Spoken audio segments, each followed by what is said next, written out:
Hola, muy buenas tardes, buenas noches tengan cada uno de ustedes. En unos minutos vamos a dar inicio a la sesión número 1 del curso Taller Ética de la Investigación Científica. Nuestro compañero Santiago Ballesteros será el moderador de esta noche y nos acompaña la doctora Viviana Contreras en esta oportunidad. Entonces, Santiago, el escenario es todo suyo. Bienvenido y bienvenida a cada uno de ustedes. De antemano, pido excusas por la Magister Doris. Una vez finalizada la presentación de la doctora Viviana, nos vamos a dirigir al grupo de WhatsApp. Allí vamos a hacer una especie de foro chat, ya que ella tiene dificultades con el fluido eléctrico en su zona y ha pedido especialmente pues, trabajar la sesión por el grupo de...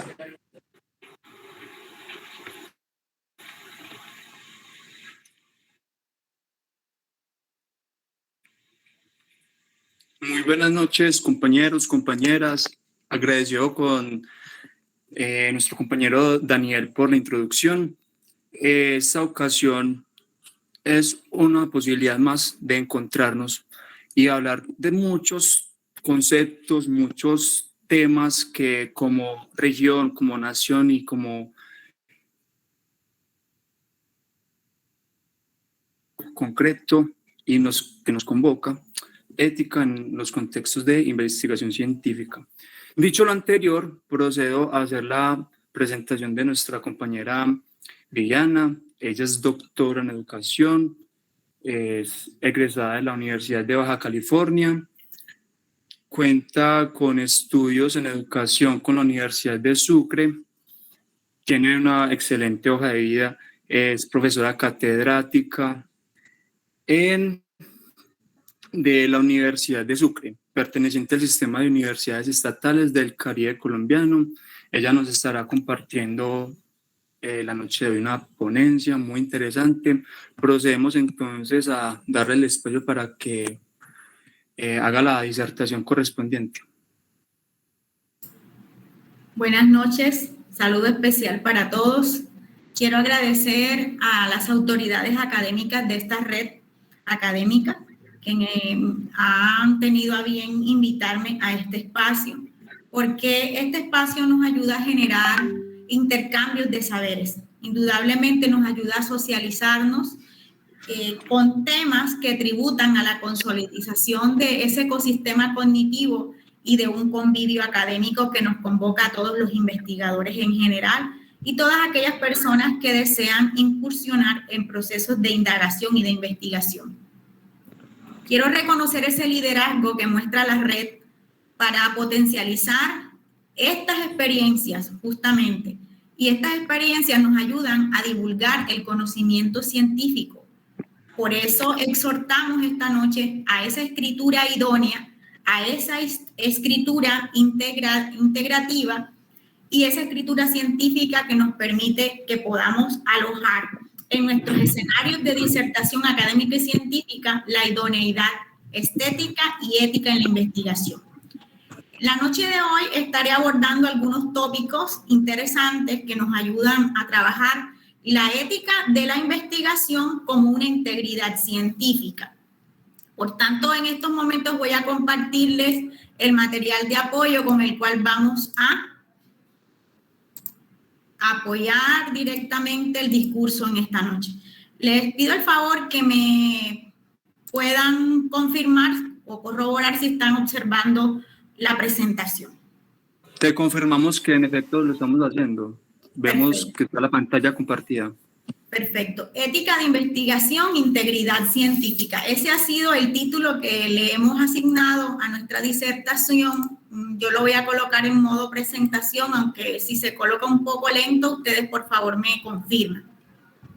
En ese sentido, nosotros vemos que la ética en la investigación nos ayuda a tener una integridad científica, pero como objeto de estudio ha tenido siempre la ética lo que es el estudio moral y la acción humana, mientras que la estética nos ayuda a que nosotros veamos que esa es una rama de la filosofía que ha tenido como objeto de estudio la esencia y la percepción de la belleza. En ese sentido, nosotros queremos tomar este binomio de saber que la ética, para el momento de escribir nuestros estudios de indagación, cómo podemos darle estética desde la belleza escritural, pero entendida que la belleza no es solamente la coherencia, el hilo conductor que lleva el escrito en nuestros artículos, o en nuestras tesis, en nuestros ensayos o en nuestras escrituras críticas, sino también observar que la estética va mucho más allá, entendida como aquella lo estético, son nocionados, es decir, nos conlleva al quehacer diario de las personas. En este caso, nosotros como escritores o como investigadores que le vamos a dar a la divulgación del conocimiento científico nuestros aportes intelectuales o los resultados de nuestras investigaciones, nos ayudan a que podamos mostrarle a esa sociedad del conocimiento esta relación de este binomio. Pero lo ético y lo estético surge también a partir de ese arte de escribir desde la idoneidad. Por tanto, hemos conjugado varios conceptos que el día de hoy estaremos dilucidando en nuestro encuentro. Y es así como parte contraria o en contraprestación de estos dos conceptos, de lo que es la idoneidad didáctica, la idoneidad escritural, la idoneidad estética, nosotros vemos que también surge el ayaca. Es decir, que muchas veces nosotros podemos abordar el querer tener un estatus académico, intelectual, investigando, que nos hacen volarnos estos conductos éticos y estéticos para comunicarnos en la investigación. Y observamos en esta segunda filmina, ustedes quiero que me confirmen si están observando la segunda diapositiva, por favor.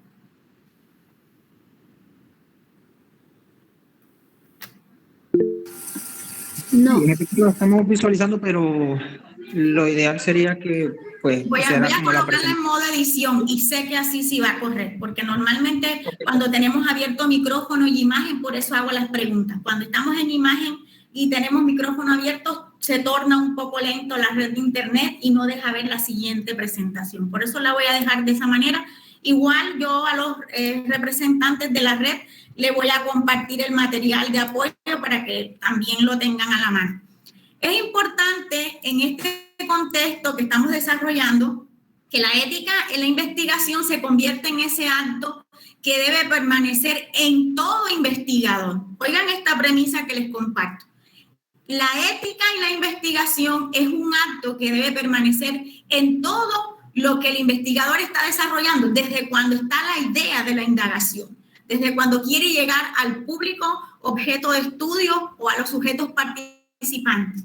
Y es allí donde nosotros vemos que cuando nosotros no conocemos distintos principios o códigos éticos que nosotros debemos contrarrestar para efectos de nosotros observar que no vamos a caer en ciertas pautas que están preestablecidas o reglas que ya están directamente enmarcadas para nosotros trabajar con un código ético en investigación, algunas personas, como había dicho anteriormente, desde la manipulación mediática, desde la hipocresía, se vuelan estos conductos para poder sacar provecho individual. Pero sabemos que aquí, de una u otra manera, se está cometiendo errores, se convierte en una irresponsabilidad porque en algunas ocasiones podemos cometer plagio.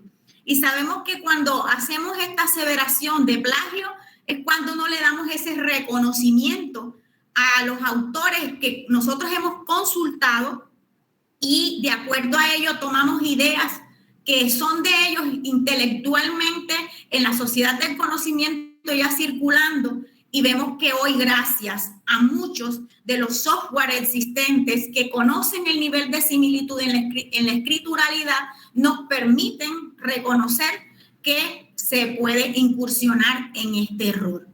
Y es allí donde nosotros vemos que en el mundo posmoderno, es decir, en este mundo actual, es frecuente que ciertas personas no cumplan normativas existentes porque desean tener ciertos beneficios a nivel académico, a nivel económico, a nivel social o de cualquier otro tipo de interés. Sin embargo, nosotros vemos, vuelvo y repito, la tecnología ha influido para que hoy nosotros podamos descubrir todas estas acciones. Es decir, nosotros vamos viendo que hay acciones antiéticas en la investigación y que nos ayudan a encontrar ciertos fraudes, plagios o un nivel recurrente de tomar las ideas de los otros. Sin embargo, nosotros sabemos que en la escritura existe la paráfrasis. Yo puedo parafrasear las ideas del autor, pero debo dar el reconocimiento en su citación y en la referenciación. A eso nos referimos en este momento, porque sabemos que hay otros códigos antiéticos que se cometen en el momento de la investigación. Y nos vamos a ir adentrando en este tema en la medida que vayamos incursionando. En este sentido, nosotros vamos a tomar ciertos autores que nos ayudan a poder tomar este referente que estamos en estos momentos socializando. Es decir, que la ética de la investigación nos exige ciertas prácticas y desde allí, desde la ciencia, nosotros debemos realizar ciencia conforme a los principios éticos, es decir, que nos aseguren que hay avance del conocimiento, que hay comprensión del conocimiento y que hay una mejora de la condición humana. Si nosotros estamos hablando del mejoramiento de la condición humana, de la circulación del saberes, de la producción científica, debe estar el ético anclado o el hacer ético anclado del hombre investigador. Y vemos que eso nos permite que podamos hablar del progreso de la sociedad, que se focalicen intereses o consideraciones de ciertos aspectos éticos de la investigación. Por tanto, hay naturalezas y fines que nos conllevan a los investigadores o a los estudiantes de pregrado que tienen que hacer tesis, bien sea a nivel de pregrado, de maestría, doctorado, escritos ensayistas a nivel de postdoctorado o semilleros de investigación, grupos de investigación, o hay investigadores independientes también. Inclusive, en estos momentos hablamos de redes investigativas a niveles nacionales e internacionales que se unen o se acoplan por un centro de interés. Y es allí donde nosotros vemos que por encima del interés debe estar también las prácticas éticas escriturales. Y esas prácticas éticas escriturales nos permiten que podamos primero dar reconocimiento a la idoneidad estética y ética, pero también valorando la intelectualidad y los derechos de autor. Por tanto, vemos que si focalizamos esos intereses de aspectos éticos en la investigación, vemos que hay unos fines, por ejemplo, el respeto a la dignidad humana. Vamos a dar ejemplos como, por ejemplo, el hablar de la autonomía, la voluntad, el respeto, la protección de datos, la privacidad, la confidencialidad, el bienestar. Cuando nosotros de pronto hacemos investigaciones a nivel de enfermedades terminales o cuando de pronto hacemos investigaciones con personas que son vulnerables o personas que han sido víctimas de desplazamiento forzado. Ahí observamos que se mueven ciertos elementos como es el manejo de privacidad, el manejo de confidencialidad, el bienestar social, la preservación del medio ambiente, la protección de datos de los actores participantes en la investigación. Y es allí donde nosotros observamos que entran estos aspectos éticos. Es decir, dentro del actuar del investigador se acoplan todos estos elementos característicos. Por otro lado, se quiere resaltar o se quiere señalar la importancia que tiene algunos elementos que nos han potencializado el Consejo Superior de Investigaciones Científicas. ¿Qué nos dice? Que la ética de la investigación exige la práctica de la ciencia conforme a esos principios éticos que nos aseguren el avance del conocimiento, la comprensión y la mejora de la condición humana, pero que también debe existir progreso de la sociedad. Por tanto, aquí tomamos aspectos de Suárez 2017. ¿Qué nos dice el doctor Suárez? Nos dice que existe directamente la consideración donde los investigadores deben tomar en cuenta que la ética profesional, óigase bien, la ética profesional debe ser un referente existencial. existencial a nivel humano, porque nosotros debemos también actuar a través de los principios de honradez. Uno de los elementos importantes que nos gustó cuando estábamos leyendo el documento expuesto por el doctor Suárez, quien decía que debíamos actuar con honradez, es decir, que no solamente el actuar humano en nuestras, digamos, consideraciones mutuas con el ser humano, con la naturaleza y con el espacio que nos rodea. Al momento de escribir también debemos poner en práctica el principio de honradez. Por otro lado, también el doctor nos dice que debemos tomar en cuenta directamente los generadores de investigadores. Debemos mirar la realidad social como una oportunidad para indagar, pero no para aprovecharnos de la oportunidad, sino que brindemos ciertos beneficios a las instituciones que abren las puertas para que nosotros podamos desarrollar nuestros procesos de investigación. Y cuando hablo de estas instituciones, podemos decir en el marco referencial de todas las profesiones, de las universidades, escuelas, hospitales, centros penitenciarios, organizaciones no gubernamentales, las comunidades, los centros educativos, es decir, todos estos escenarios que abren las puertas para que desarrollemos nuestros procesos de investigación, le debemos tributar el reconocimiento, porque muchas veces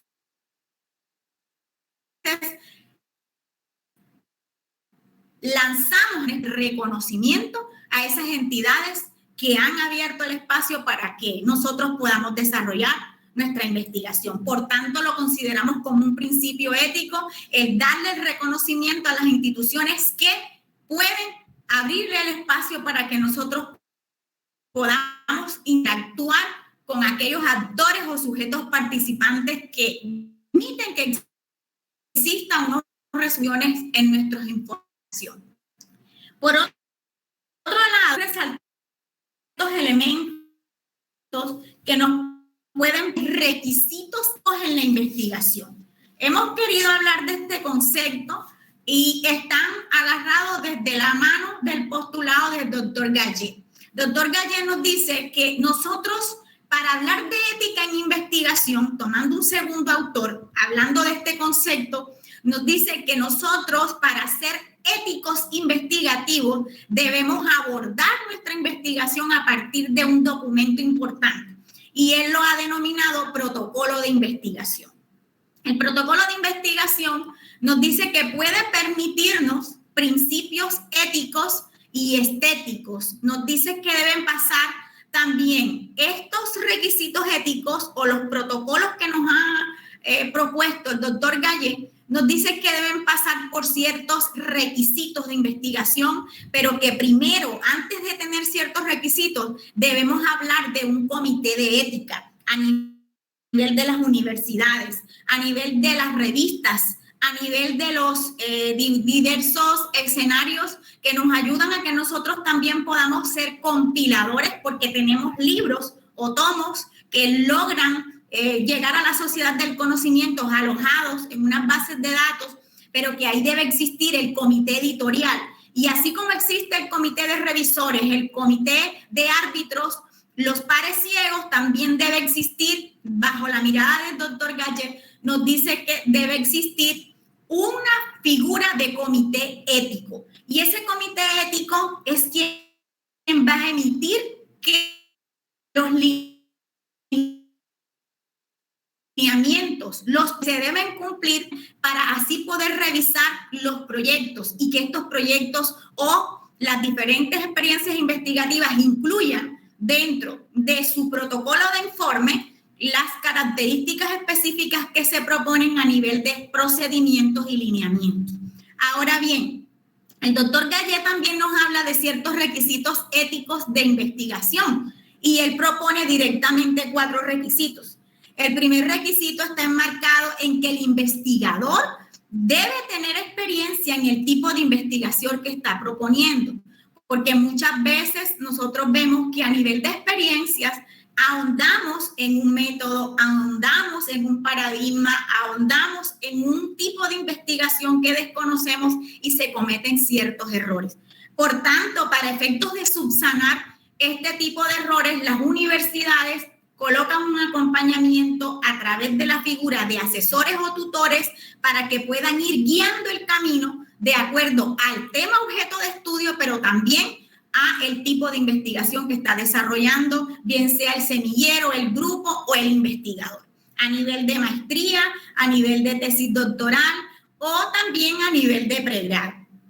Otro principio, requisito ético que nos plantea el doctor Gallé es la investigación debe por principio primigenio desde la ciencia como tal, debe generar contribuciones y beneficios a los participantes y para la sociedad. Es decir, que debe darle un valor agregado, una dignificación, no remuneración económica, porque nosotros sabemos que en medio de las investigaciones poco se mueve la parte de patrocinio económico, pero sí el reconocimiento a los participantes en el caso de brindarle el reconocimiento a una institución, por ejemplo, a un centro de salud que quizás está desarrollando unos procesos de indagación y encontraron quizás una vacuna específica dentro de su descubrimiento, por lo menos un grupo de investigación. Ese reconocimiento debe darse éticamente.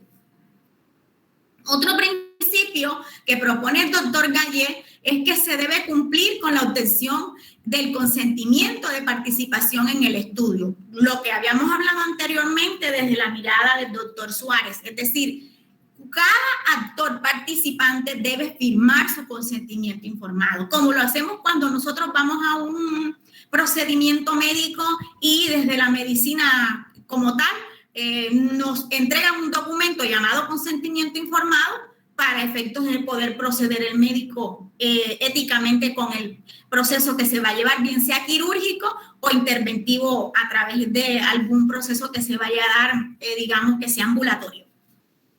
Es importante mirar que desde el requisito ético número 4 nos dice el doctor Gallé que se deben siempre explicitar medidas adoptadas para mantener algo muy importante como es la confidencialidad de la información.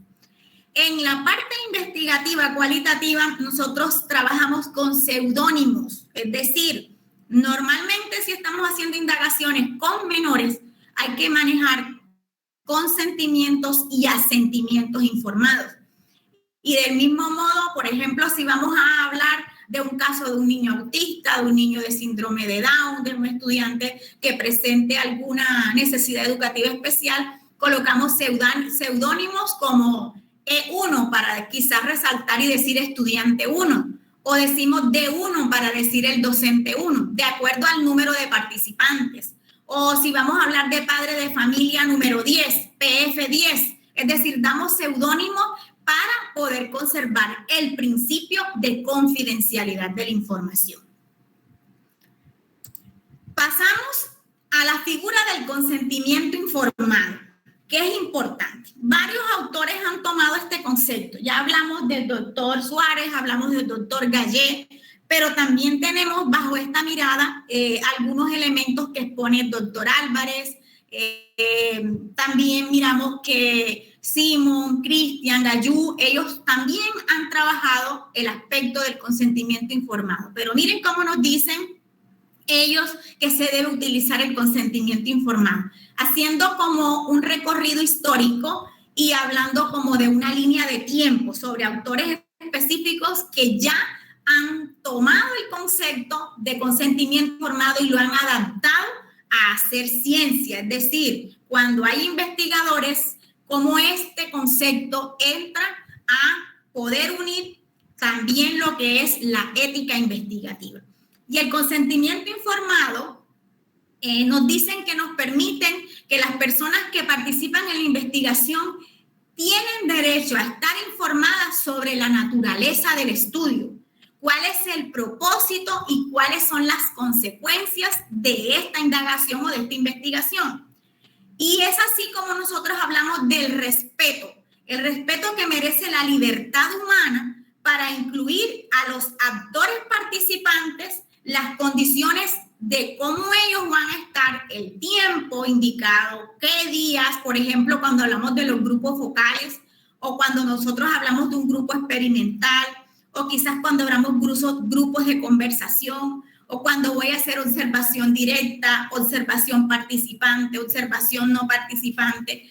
Todos estos tipos de instrumentos, de acciones que nos hacen que vayamos hasta las comunidades, que tengamos el contacto directo con nuestros participantes en la investigación, exigen el conocimiento del conocimiento informado, porque también sabemos que en esta, digamos, documentación existente que validan el concepto de la ética investigativa, ellos lo desarrollan, aquí les he señalado, de manera voluntaria. Ellos ahí no tienen que tener ningún tipo de coerción o obligación de estar con nosotros. Es de forma voluntaria, de forma espontánea.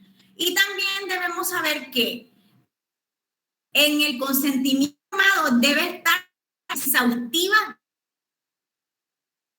de va a acontecer en el proceso.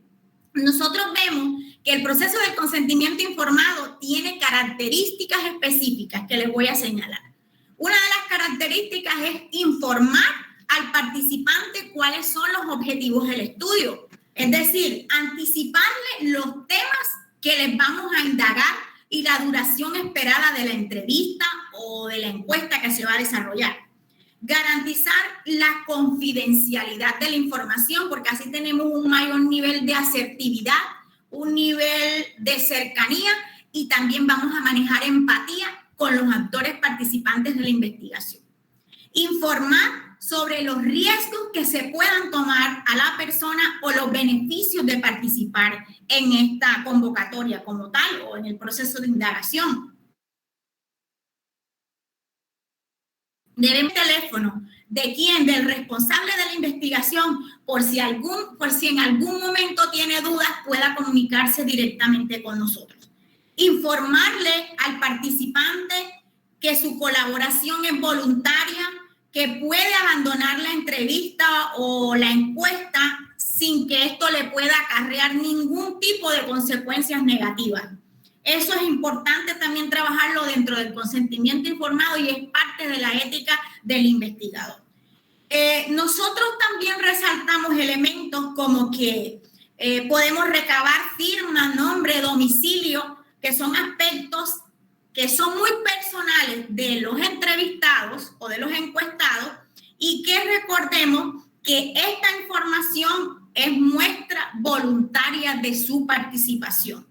Asimismo, nosotros podemos tomar la firma del entrevistador, como en consentimiento informado debe aparecer la firma de la persona que ejecuta la investigación y del actor participante. Recabar la firma puede ser de un testigo del consentimiento informado, porque aquí nosotros cuando hablamos de los testigos hacemos alusión a aquellas investigaciones que se desarrollan con menores, que tienen un representante legal. Y para efectos de no poder tener a futuro inconvenientes legales, tenemos ajustada la investigación de la mano de el consentimiento que lo brinda el mayor, el tutor, el acompañante o el representante legal del menor que hará parte de la investigación. Y por último, dentro de las características del consentimiento informado, pues también sabemos que tenemos que entregarle al entrevistado una copia del formulario. De esa manera siente mayor nivel de confianza al momento de poder seguir participando con nosotros en la investigación. Es así como nosotros vemos que existen ciertos dilemas que vamos a tratar en la parte de la ética y la estética de la investigación. Pues nosotros vemos dentro de la entrega del entrevistado a la copia del formulario, ya le había dicho ciertos elementos del proceso de consentimiento, veamos entonces los dilemas éticos en investigación.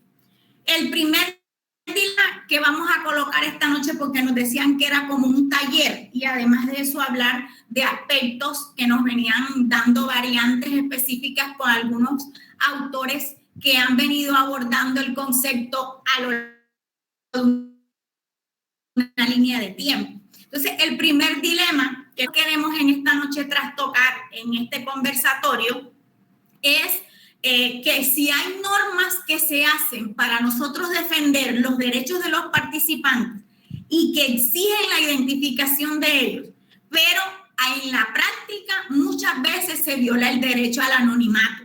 Por ejemplo, cuando hay personas que nosotros vemos que a través de nuestra investigación pueden ser perseguidos o pueden ser discriminados cuando se sabe el resultado de la indagación, o nosotros vemos que la persona desea guardar el principio de confidencialidad y dice, pues mis datos que van a estar alojados en esta entrevista, quiero que estén en el anonimato. Ese principio hay que guardarlo. Entonces, nosotros, ¿cómo podemos resolver este tipo de situación si la persona que está abordando ese, digamos, proceso de acompañamiento, nosotros sabemos que si tenemos un estudio riguroso, un estudio de calidad, debemos tener dentro de nuestros parámetros de código de ética en la tesis o en el artículo o en la indagación que estamos haciendo individual, grupal o a nivel de semillero de investigación, debe cumplir esa serie de criterios éticos que hemos mencionado. Es decir, la ética entra aquí a operar con ese conjunto de ideas, con ese conjunto de principios que muestran que las personas se relacionan entre sí con unas situaciones particulares. Nos dice el doctor Guba que nosotros en la ética unimos la política, unimos consideraciones de factores del contexto, bien sea a nivel social, a nivel personal, a nivel cultural, a nivel de creencias filosóficas, a nivel de credos religiosos, en las esferas de actuación del ser humano, ahí entra a operar todos los procesos de indagación. Pero el doctor Simón también nos dice que nosotros debemos repensar toda esta fundamentación que nos ayuda al actuar ético en medio de las investigaciones.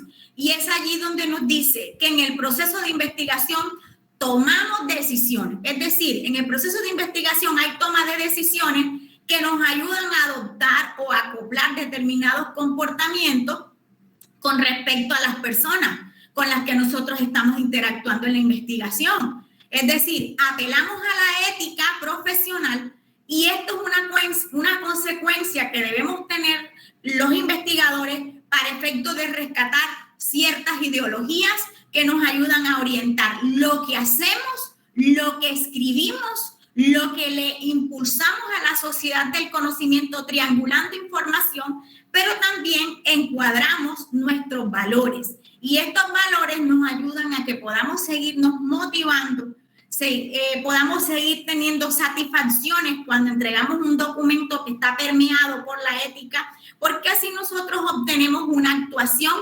del deber ser y no directamente como la queramos nosotros acomodar de acuerdo a nuestros principios. Y es así cuando nosotros vemos que el doctor Simón también plantea ciertos elementos importantes, porque nos dice que debemos siempre pensar, argumentar, sentir y actuar con los principios éticos en los procesos de investigación. Y siguiendo con estos componentes de los dilemas éticos, vamos a hablar bajo la mirada, seguimos de la mirada de Gimeno. Gimeno Sacristán en su momento también proponía ciertos elementos importantes, porque nos decía que siempre el actuar ético, el actuar profesional, nos ayuda a tener el rescate de ideologías orientadoras a lo que hacemos, decimos y sentimos. Y es allí donde existe el encuadre de los valores, la praxis de los valores, y de donde hay la toma de decisiones para poder guiar el proceso ético en la investigación. Por otro lado, nosotros vemos que existen estos dilemas que nos ayudan a accionar bajo procesos anónimos, es decir, podemos usar, como yo decía anteriormente, códigos de barras, seudónimos, compilamos información de interés que puede servirnos a futuro para hacer acoples entre estudios lineales, estudios comparativos, y nos ayudan a conectarnos con los actores participantes, pero siempre con el principio de generarle a ellos bienestar emocional, bienestar social, bienestar en su contexto, porque muchas veces nos toca desplazarnos a contextos rurales, a contextos etnos o a contextos afros, y es allí donde nosotros nos adentramos en culturas que son ajenas a las nuestras, pero debemos acoplarnos a su identidad cultural y a sus costumbres como tal. Por tanto, nosotros vemos directamente que es válido, podríamos hacernos, aquí les hago una pregunta en el tercer cuadrante. ¿Es válido violar la confidencialidad de la información obtenida en un proceso de investigación en nombre de la salud de una persona? ¿Ustedes qué dicen, por favor, por el chat? ¿Ustedes creen que es válido violar esos principios, Sandra? Claro que nunca, Sandra. Excelente. Evelyn dice que no. Estoy leyendo en el chat. Iván dice que no. Porque nosotros vemos, por ejemplo, que cuando en una clínica y estamos haciendo estudios de casos, bien sea desde psicología, desde trabajo social, desde los mismos médicos investigadores o desde investigadores que quieren estudiar el fenómeno de interés, pues nosotros sabemos que el principio de confidencialidad no se puede violar. Y felicito a todos los que están escribiendo en el chat porque sabemos que es así. No podemos violar el principio de confidencialidad ni con padres, ni con adultos mayores, ni con hermanos de la tercera edad, ni con culturas ancestrales. No podemos violar el principio de confidencialidad tampoco cuando estamos trabajando con un enfoque de género o con personas que están trabajando vendiendo su cuerpo o con drogadictos o con personas que de pronto son indigentes o habitantes de la calle. Aquí hablo a nivel general porque esto convoca al ser humano y el principio del respeto por la libertad de la expresión de ellos, primero, porque ellos han tenido el espacio abierto de podernos contar, abrir su corazón y decirnos entre unas líneas o nosotros grabar, llevar una grabadora o transcribir las respuestas que ellos nos dan, pero nosotros debemos estar siempre abordando el principio de confidencialidad. Y es allí pues todo lo que estoy leyendo, digamos, a cataratas de conceptos que estamos leyendo en estos momentos que nos dicen que el principio de confidencialidad jamás se puede violar. Y es allí porque es una norma ética que debemos tener en cuenta al momento de nosotros poder desarrollar cualquier tipo de investigación. Claro que sí, ustedes tienen la razón. Entonces nosotros vemos que existe la necesidad de siempre accionar a través de comités de ética y nosotros vemos que en las clínicas, bien sean con pacientes de cardiología, con pacientes de neurología, con pacientes que presentan de pronto una patología a nivel de neumología o en cualquier ámbito, siempre hay un comité de ética porque hay que proteger también al enfermo terminal o al enfermo que está en la clínica y desea de pronto que se haga un experimento. Abre las puertas el familiar, abre las puertas el enfermo para que con él se haga el estudio experimental, pero nosotros tenemos que guardar el principio de confidencialidad. Asimismo en las escuelas o en las universidades, cuando estamos desarrollando un estudio con un caso atípico, bien sea con un niño que tenga, digamos, falencias a nivel de aprendizaje, o de pronto un niño que tenga falencias a nivel de atención o a nivel cognitivo o a nivel social, convivencial,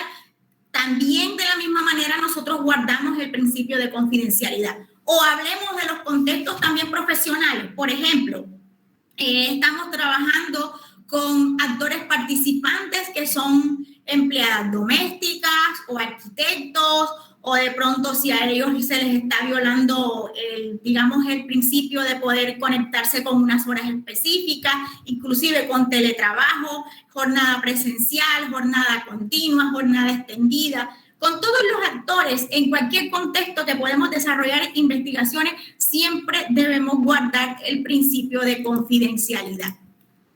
Y vemos que nosotros estos dilemas van a dilucidarse en cualquier espacio de interacción, pero siempre con el actuar ético. Es decir, el comité de ética es quien puede cancelar una investigación si no ha cumplido estrictamente procedimientos establecidos. Es decir, si no hay cumplimiento de los procedimientos que están en el código ético, nosotros vemos que acarrea como consecuencia violación de derechos de participantes. Anoten este concepto, por favor. Cuando no se cumple con códigos éticos, nosotros violamos los derechos de los participantes. Eso es una consigna que debe tener todo el equipo de los 72 asistentes aquí conectados esta noche. Asimismo, nosotros vemos que los comités de ética deben dictaminar de manera flexible necesidades de investigación, porque nos puede siempre guiar el principio de la discrecionalidad y nos pueden así garantizar derechos de los participantes.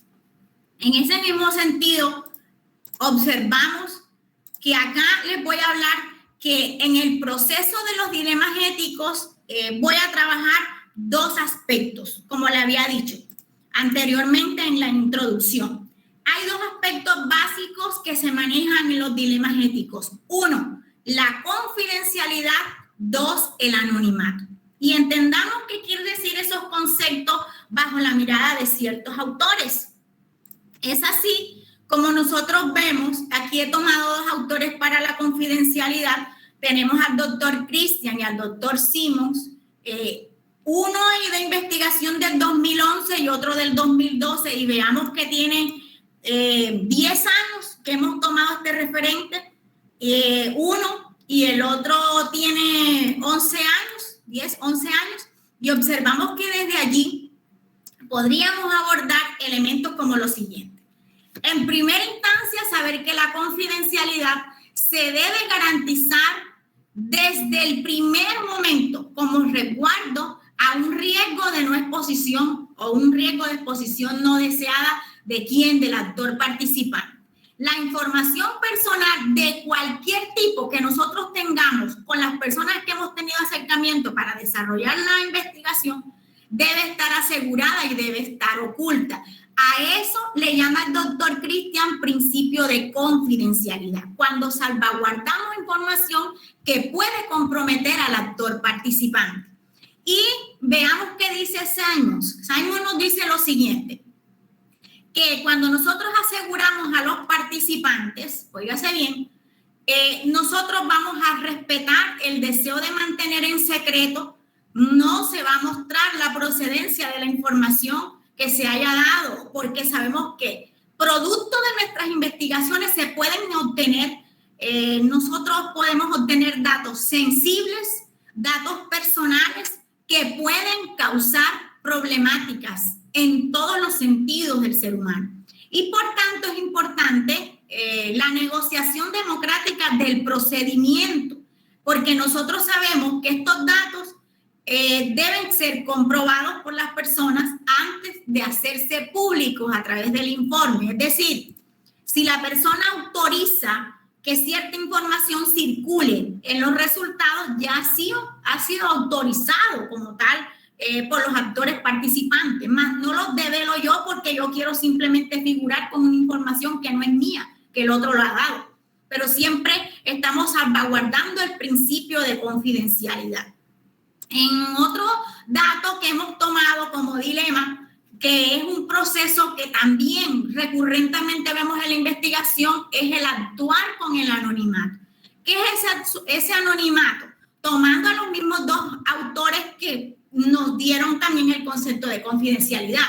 Y nos dice que por el lado de Christian, nos dice que debemos proteger la identidad de los actores participantes porque de esa manera nosotros aseguramos que la investigación pueda tener el rigor y pueda tener la seriedad y el nivel de aceptación del actor participante si a futuro él quiere nuevamente generar en nuestras futuras investigaciones aportes.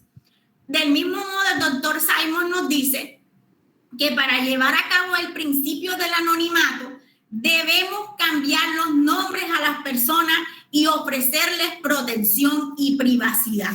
Es lo que plantea el doctor Simons a través del concepto de anonimato. Y veamos, para finalizar, vamos a mirar 4 elementos importantes que quiero destacar, porque nosotros vemos que hay que plantear que la investigación proviene de fuentes activas, es decir, de personas que directamente nos dan información. Es decir, surge un segundo dilema. ¿Es tan libre y voluntaria la participación cuando hay estímulos económicos? Pregunto para los participantes que están hoy aquí presentes. ¿Qué podemos nosotros decir acerca de si yo le voy a dar a mis actores participantes estímulos económicos, es libre y voluntaria la participación de ellos en mi investigación? ¿Qué dicen ustedes, por favor? Cuéntenme. Sandra Rendón dice que no. Muy bien. ¿Quién más? Si hay un beneficio económico, ahí nosotros podemos hablar de voluntariado, de libertad, porque nosotros tenemos que mirar que si de pronto hay no una comprensión del principio de participación libre, la persona de pronto va a querer acomodar sus aportes acorde a que, digamos, a el principio de querer que si hay alguna información que compromete su, bien sea parte emocional, social, intelectual, integrativa, nosotros vemos que se va direccionando al estudio, pero bajo unos principios de monopolio, es decir, no hay voluntariado, hay un interés direccional allí. Y nosotros observamos que cuando hay dinero, ya el voluntariado está directamente sesgado y monopolizado porque hay una contraprestación económica. Entonces nosotros vemos que el tratamiento de datos, cuando incursiona el dinero, puede existir un sesgo a favor de la información que desea manejar ¿quién? La persona que está generando el proceso investigativo. Entonces nosotros vemos que cuando entra a operar o a circular el dinero, da el nivel de información a tener un manejo. Ahí observé particularidades, aportaciones. Y es allí donde el integrante los vamos a abordar desde 4 elementos importantes. Primero, fidelidad de los datos. ¿Cómo así fiel a los datos? Si hay un interés, un momento que me están ofertando una contraprestación económica, yo debo dar información con puño y letra acomodada a como el otro desea que salga la información. Entonces, allí nosotros vamos a hablar de fidelidad de datos y seguimos en esta línea de hablar del doctor Cristian, del doctor Vázquez, doctor Angulo, doctor Santos, porque nos proponen ciertos elementos importantes. La fidelidad de los datos, es decir, nosotros requerimos de un principio ético que es la transparencia. Esa transparencia en el proceso de investigación es importante porque protegemos primero, tenemos el principio de no manipular la información. Es decir, no vamos a falsificar documentos, no vamos a dar un material fraudulento, no vamos a hacer omisiones en las expresiones y en los aportes de los actores participantes, y tampoco nosotros vamos a dar invenciones no científicas, es decir, algunos resultados acomodados que de pronto me puedan mostrarme a mí como un héroe investigativo, viendo que son conductas no éticas porque quizás yo estoy mostrando procesos fraudulentos. Otro principio importante que se vincula al dilema ético es la imparcialidad, y lo vemos como segundo componente. Y es allí donde hablamos, Vázquez y Angulo nos han dado aportes importantes, donde nos dicen que la imparcialidad debe siempre mantenerse en el investigador, frente a quizás dar algunos puntos de vista divergentes, algunos juicios, algunas percepciones particulares o presentar sesgos y presiones externas. Porque de pronto ahí observamos que cuando se manejan las contraprestaciones económicas hay sesgos y hay presiones externas que se van a manipular. Hablamos de una tercera característica o elemento importante que es la equidad. ¿Y qué podemos hablar de la equidad?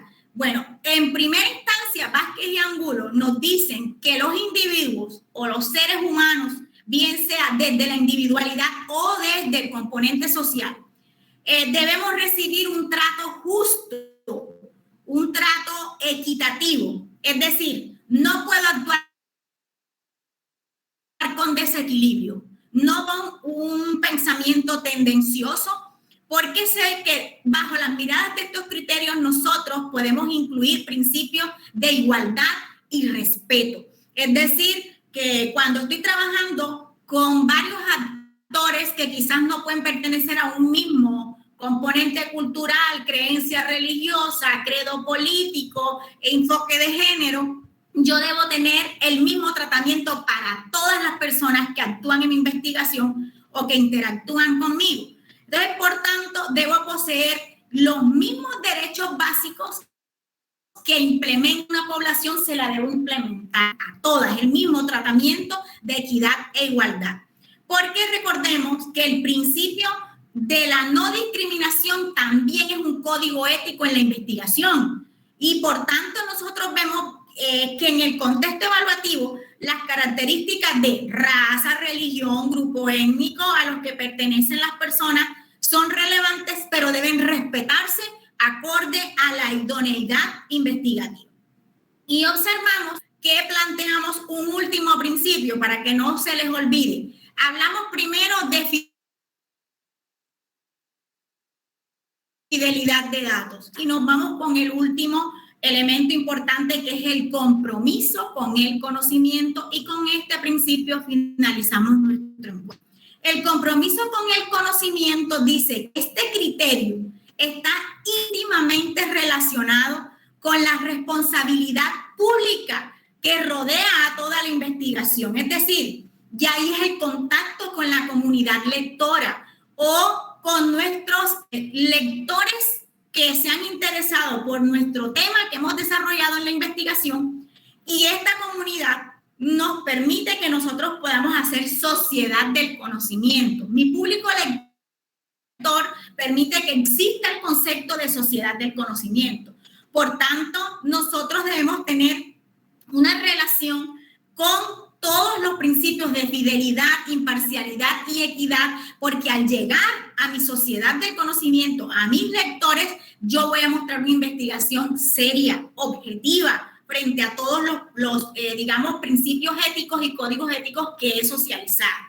Y es allí donde nosotros sabemos que cuando compartimos a la comunidad científica nuestros resultados de investigación, bien sea a nivel de artículos o a nivel de libros compiladores o a nivel de tomos, o cuando estoy en una conferencia también desarrollando la divulgación del conocimiento científico, que lo sabemos que es de forma oral o de forma escrita, compartimos esos hallazgos, y es allí donde vemos como último eslabón del código ético investigativo el compromiso con tu conocimiento generado y con tu público lector.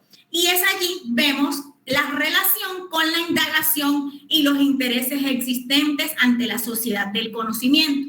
Por tanto, todos estos elementos son importantes, y es allí como nosotros en esta noche deseamos agradecer directamente a todo este público hermoso, el cual sabemos que está siempre con ganas de aprender, de interactuar, de poder interrelacionarnos. Este ha sido pues nuestro discurso en la noche de hoy.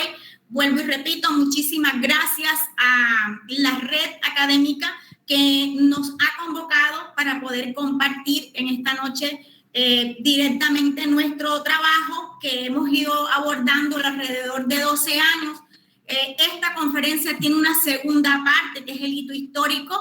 Pues con mucho gusto, más adelante, cuando ustedes vean al cierre, si desean hacer un panel con los demás invitados, pues a bien está el poder seguir compartiendo con ustedes. Un abrazo desde Colombia, porque estoy acá en Colombia, en Sincelejo, Sucre. Se les quiere mucho. Así que pues vamos a mirar si de pronto hay alguna pregunta, alguna participación, Santiago. Estamos para eso. Muchas gracias. Correcto. Antes de darle el paso a los demás compañeros, quería agradecerte. Maravillosa ponencia. Demasiadamente bien explicada, con argumentación, apropiación teórica, conceptual, referenciación de autores, muy fundamental. Te lo agradezco muchísimo. No sé si vamos con algunas preguntas. Yo le voy a compartir la presentación y un artículo que también nosotros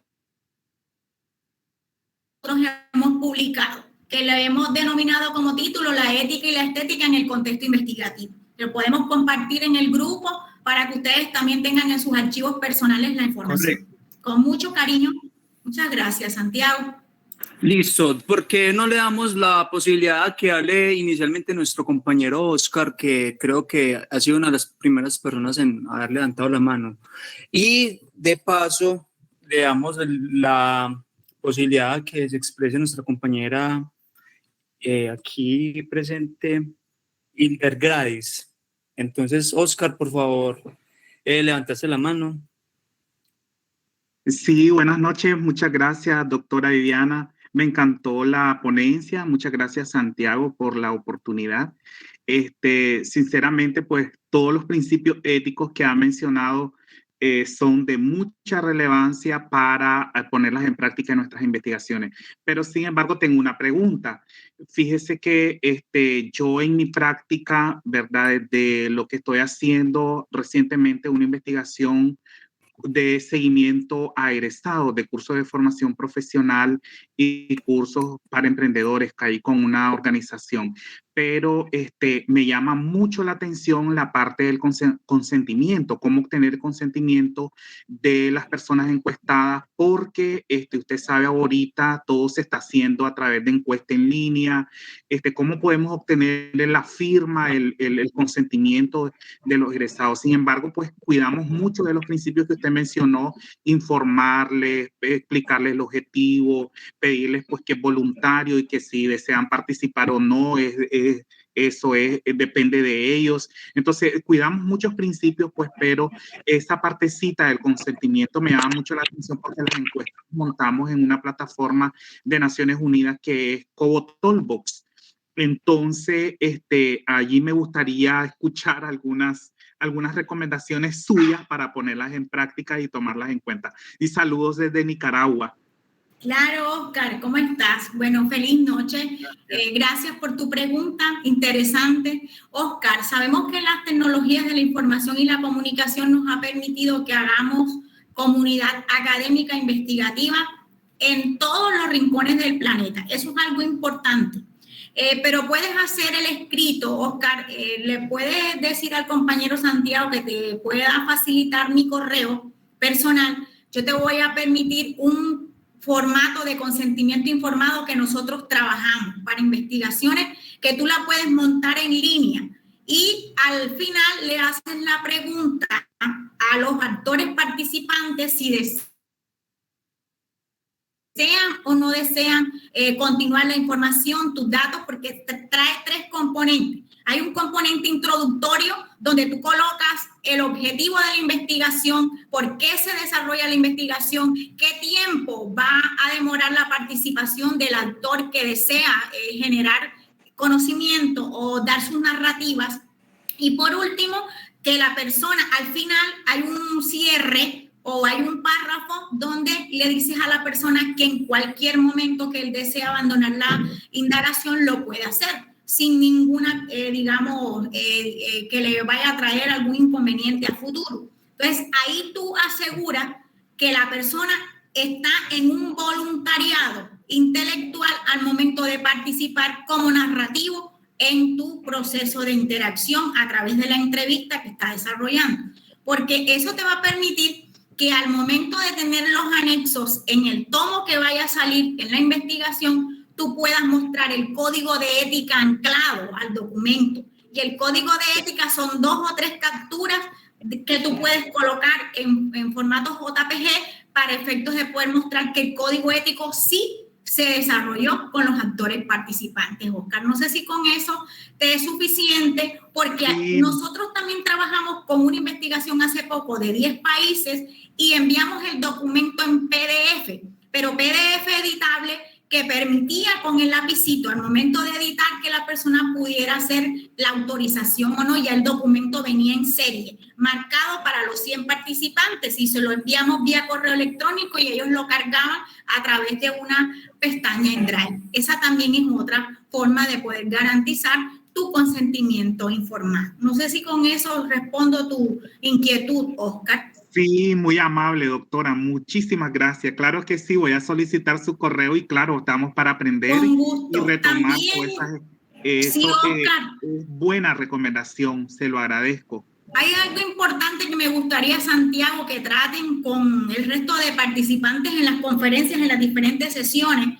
Lo importante que es abordar en las investigaciones el doble arbitraje ciego cuando se están validando los instrumentos. Porque a veces nosotros validamos instrumentos solamente con el pilotaje de la población, pero tenemos también la validación de pares externos evaluadores, que también eso sirve en el comité de ética de investigación, que tengas lectores externos internacionales que tú invitas para que te puedan aprobar el instrumento que vas a aplicar. A eso se le llama pues validación externa. Eso pues es importante también, que creo que cualquier inquietud que tengan, no duden en escribirme. Ahí tenemos al compañero Santiago que puede dar mi contacto y yo les puedo colaborar en cualquier elemento, bien sea de validación de instrumentos, de elaborar un código ético para un tomo de una revista o un comité editorial.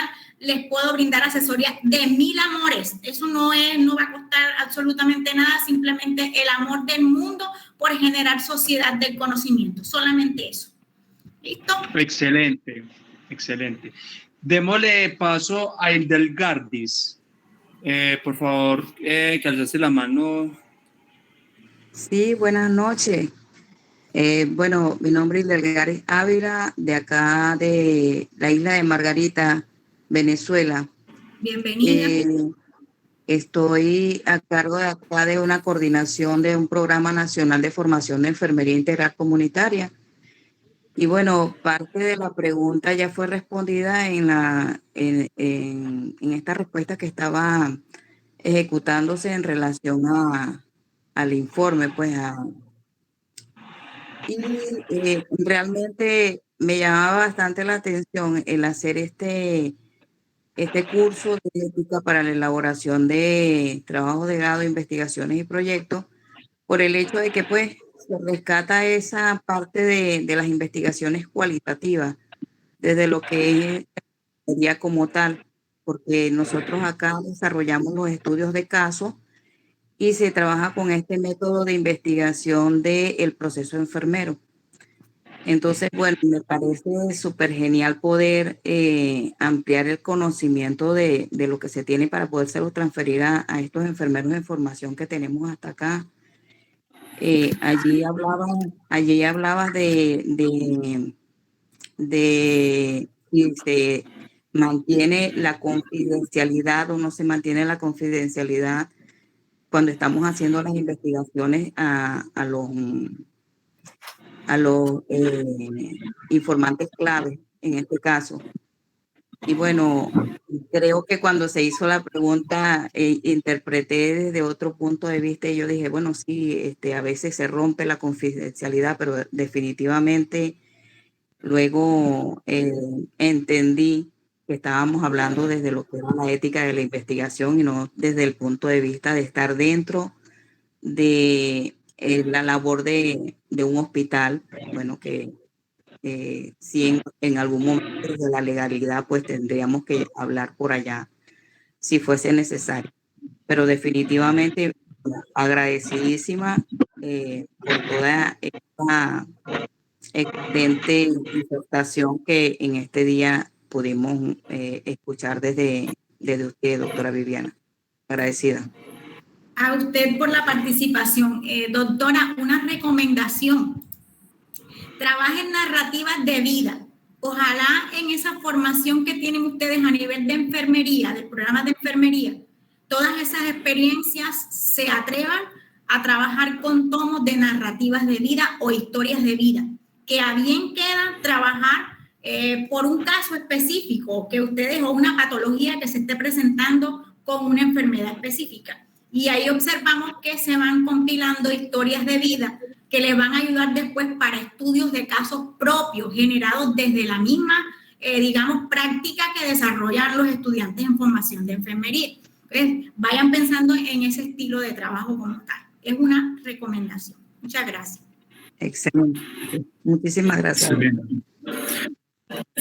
Voy a proceder, doctora Viviana, a darle espacio a nuestro director Daniel para que introduzca unas palabras.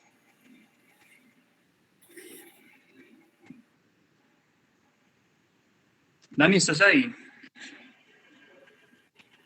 Sí, por acá estoy. Deme un minutico.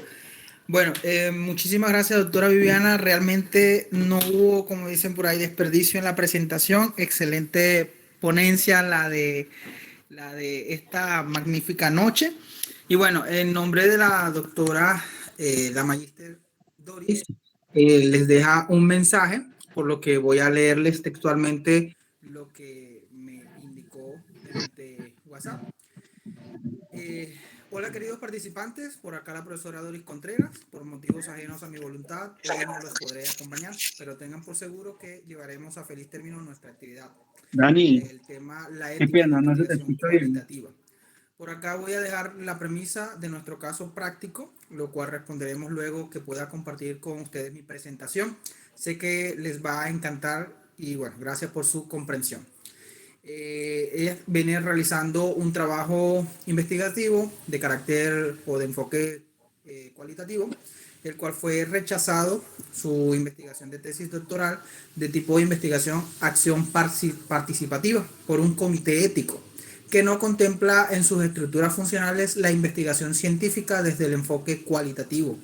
En este caso, en el área de comunicación y la educación, después de un año de realizar la acción transformadora con consentimiento de palabra más no firmado, alegando que el investigador ha incurrido en faltas éticas, ya que no debe participar dentro de la realidad a estudiar. Por lo tanto, existen conflictos de interés.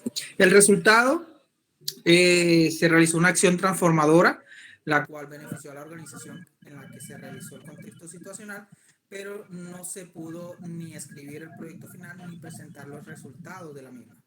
Entonces, ella deja dos preguntas generadoras, los cuales cita de la siguiente manera. ¿Cuáles son los dilemas éticos que podemos observar en el trabajo investigativo? Que posteriormente tendremos una sesión con ella. Y la segunda premisa es qué datos nos resultan para poder dar una opinión objetiva ante la situación planteada. Entonces, estas observaciones, ella, el transcurso del día jueves o viernes, nos vamos a reunir con ella, vamos a hacer una grabación. Esperamos nos podamos conectar, si alguno está disponible, igual vamos a escribirlos mediante el grupo de WhatsApp y por Classroom, para que podamos conectarnos y ver el trabajo que ella ha venido realizando desde un enfoque cualitativo, ¿no? Entonces, muchísimas gracias por la participación, muchísimas gracias por la aceptación. Las dudas, preguntas o inquietudes, ya nosotros vamos a responderle mediante correos electrónicos. Ya nuestra invitada, la profesora Viviana, nos dejó su correo electrónico, por lo que si tienen alguna pregunta particular, se la puedan hacer llegar a ella sin ningún inconveniente. El material bibliográfico también nos lo va a compartir, por lo que deben esperar el mensaje para confirmar dónde lo van a encontrar. Pueden encontrarlo en el Drive, lo vamos a colgar en Classroom para que puedan tener acceso a las presentaciones. Bueno, siendo ya las 8:10, la doctora Viviana, muchísimas gracias por tan excelente presentación y reitero el agradecimiento también al CESPE como auspiciante y como invitada de honor nuestra doctora Viviana en esta tarde. Gracias, doctor Daniel no y sé doctor si Santiago. Feliz hay noche. alguna otra inquietud. Yo por allí, doctora Viviana, yo había dejado una pregunta particular y era si desde el enfoque cualitativo es necesario o es un requisito indispensable el documento del consentimiento informado. Claro que sí, las investigaciones cualitativas son las que más manejan información de tipo personal, de tipo confidencial, y observamos que el consentimiento y el asentimiento, ambos, se utilizan en investigaciones de tipo cualitativo.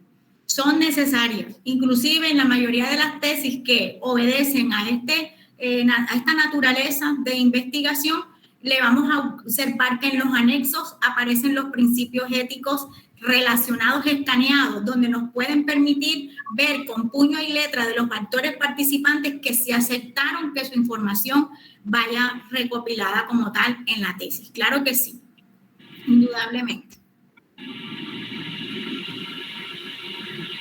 Excelente. Muchísimas gracias, doctora Viviana. Gracias a ustedes por la invitación. Les voy a regalar el correo por la cajita del chat y ya me uno al grupo de WhatsApp también para mirar la información de la compañera que sé que está como un complemento a todo lo que hemos desarrollado en esta noche. Correctamente. Bueno, muchísimas gracias. Entonces, estaremos por el grupo de WhatsApp informándoles cualquier novedad. La grabación también se la vamos a compartir mediante los canales de comunicación por el Classroom y la plataforma educativa de Plaxis. Allí van a tener las evaluaciones, van a tener el seguimiento, van a tener toda la información que nos darán a continuación nuestros ponentes. Entonces, muchísimas gracias. Muchísimas gracias, doctora Viviana, por su participación y esperamos tenerla en nuevos espacios. Claro que sí, un Gracias a abrazo, todos. feliz noche, cuídense. Igualmente, que descansen. Chao. Gracias, Margarita, gracias, Daniel, y gracias a todos. Vamos.